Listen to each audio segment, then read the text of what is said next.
Bharatiya Janata party Thane शहर जिल्हा यांच्या वतीने महाराष्ट्र नगरपंचायत नगर परिषद निवडणुकीत भारतीय जनता पार्टीला मिळालेल्या अभूतपूर्व यशासाठी वर्तकनगर येथील भाजपा मध्यवर्ती कार्यालयात विजय जल्लोष साजरा करण्यात आला।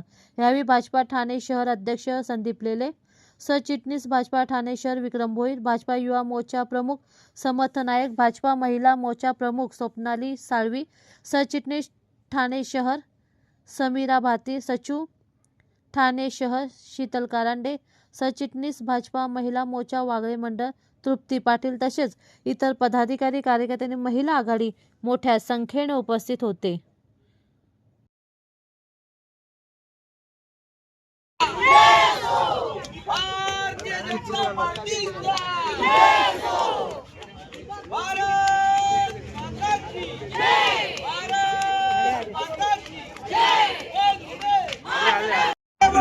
हम तुम्हारे साथ हैं, देवा भाऊ आगे बढ़ो, हम तुम्हारे साथ हैं, भारतीय जनता पार्टी जय हो, भारत माता की जय, वंदे मातरम, वंदे मातरम।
रवींद्र जिंदाबाद जिंदाबाद जिंदाबाद, देवेंद्र रवींद्र जिंदाबाद जिंदाबाद जिंदाबाद, देवेंद्र रवींद्र जिंदाबाद जिंदाबाद जिंदाबाद, एकच भाऊ देवा भाऊ, देवा भाऊ देवा भाऊ, एकच भाऊ देवा भाऊ, देवा भाऊ देवा भाऊ, देवा भाऊ देवा भाऊ, भारत माता की जय।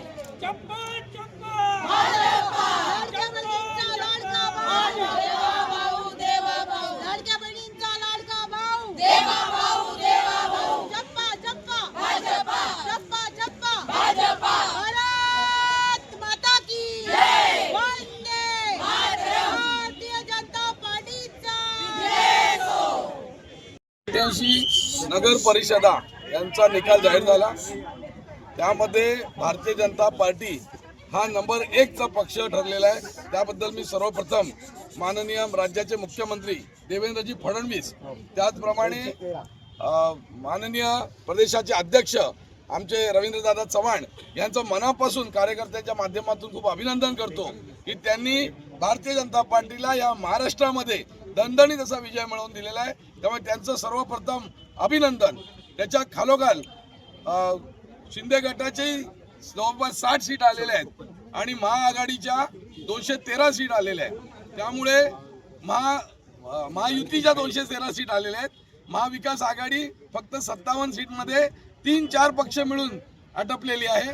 त्यांना अजून काम करावं लागेल, लोकांचा विश्वास संपादित करायला त्यांना वेळ लागेल असं दिसतंय। आणि दिल्ली ते गल्ली ते दिल्ली भाजपा हा नारा खऱ्या अर्थाने आज महाराष्ट्रात देखील संपन्न होताना दिसत आहे। येणाऱ्या महानगरपालिकेवर याचा प्रभाव दिसेल का? काही नक्कीच याचा प्रभाव दिसेल।